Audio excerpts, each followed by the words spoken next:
നമസ്കാരം. അതുൽ ബ്ലോഗ് എന്ന് പറഞ്ഞൊരു യൂട്യൂബറെ അഖിൽമാരാർ ഭീഷണിപ്പെടുത്തിയെന്ന് പറഞ്ഞുകൊണ്ട് ഒരുപാട് യൂട്യൂബർമാർ, ഒരു ഉത്തര ഉണ്ണി, ഒരു രാജ്ടെക്, പിന്നെ കുറേ യൂട്യൂബർമാർ വീഡിയോ ചെയ്യുന്നുണ്ട്. പക്ഷെ അതിൻ്റെ സത്യാവസ്ഥ എന്താണെന്ന് മനസ്സിലാക്കുക.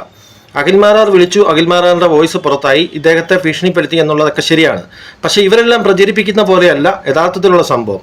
ഇവരെല്ലാം പ്രചരിപ്പിക്കുന്നത് അഖിൽമാരാർ കുരുങ്ങുന്നെന്ന് ഉറപ്പായപ്പം വേറെ പലരെയും കുരുക്കാൻ വേണ്ടി മനപ്പുറം വോയിസ് ഇടുന്നു, അങ്ങനെയുള്ള കള്ള പ്രചരണങ്ങളാണ്. പക്ഷേ ശരിക്കുള്ള സംഭവം എന്നാൽ ഈ അതുൽ ബ്ലോഗ് എന്ന് പറയുന്ന യൂട്യൂബർ അഖിൽമാരാരുടെ വീട് പോലീസ് വളഞ്ഞു എന്ന് പറഞ്ഞൊരു വീഡിയോ ഉണ്ടാക്കി.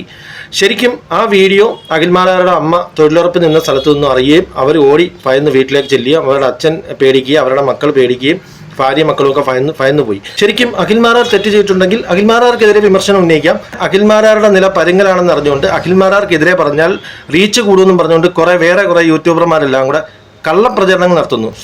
സത്യമായി പറയുക, നിലവിൽ അദ്ദേഹത്തിൻ്റെ വീട് വളഞ്ഞിട്ടില്ല, ഒന്നും ചെയ്തിട്ടില്ല.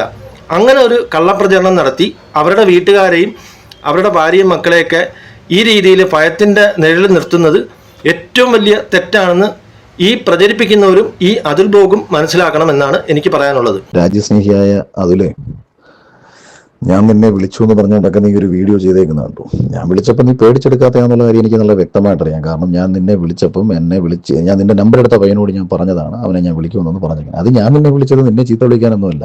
ഞാൻ ചീത്ത വിളിക്കുന്നുണ്ടെങ്കിൽ നമ്മൾ ചീത്ത വിളിക്കുന്നവനൊരു അർഹത വേണ്ടേ? അപ്പോൾ അങ്ങനെ ഒരാളെയല്ലേ നമ്മൾ ചീത്ത വിളിക്കാൻ പാടുള്ളൂ. അല്ലാതെ നിന്നെപ്പോലൊക്കെ ഒരുത്തനെ നമ്മൾ എന്തിനാണ് ചീത്ത വിളിക്കുന്നത്? എനിക്ക് എവിടെ നിന്നാണ് എൻ്റെ വീട് പോലീസ് വളഞ്ഞു എന്ന ഇൻഫർമേഷൻ കിട്ടിയതെന്ന് അറിയാൻ വേണ്ടിയിട്ടാണ് വിളിച്ചത്. നിൻ്റെ ഒന്നും വീഡിയോ ഞാൻ ഒരു 10 സെക്കൻഡ് പോലും കേട്ടിട്ടില്ല എൻ്റെ ജീവിതത്തിൽ.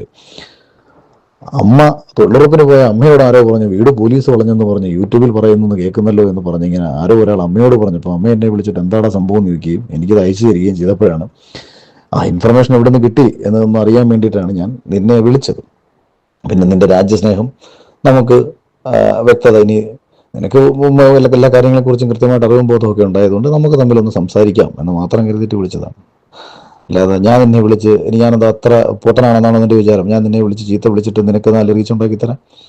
ഒരിക്കലുമല്ല. ഞാൻ ഇപ്പം പോലും മെസ്സേജ് അയക്കുന്നത് നീ ഇത് വീഡിയോ ചെയ്താൽ എനിക്ക് പ്രശ്നമൊന്നുമില്ല. കാര്യം നീ കുടുങ്ങാൻ പോകുന്നത് നീ ലോകത്തോട് പറയുന്നതിൽ എനിക്ക് സന്തോഷമേ ഉള്ളൂ. നീ രാജ്യദ്രോഹമെന്ന് അഖിൽമാരാരുടെ മേലിൽ ആരോപിച്ച അതേ തെറ്റ് നീയും ചെയ്തിരിക്കുന്നുവെന്ന് നിനക്ക് നിയമത്തെക്കുറിച്ച് അറിവില്ലെന്നുണ്ടെങ്കിൽ അതുകൂടെ ഒന്ന് ബോധിപ്പിച്ചേക്കാം എന്ന് കരുതിയിട്ടാണ് ഞാനിപ്പോൾ ഇത് പറഞ്ഞത്.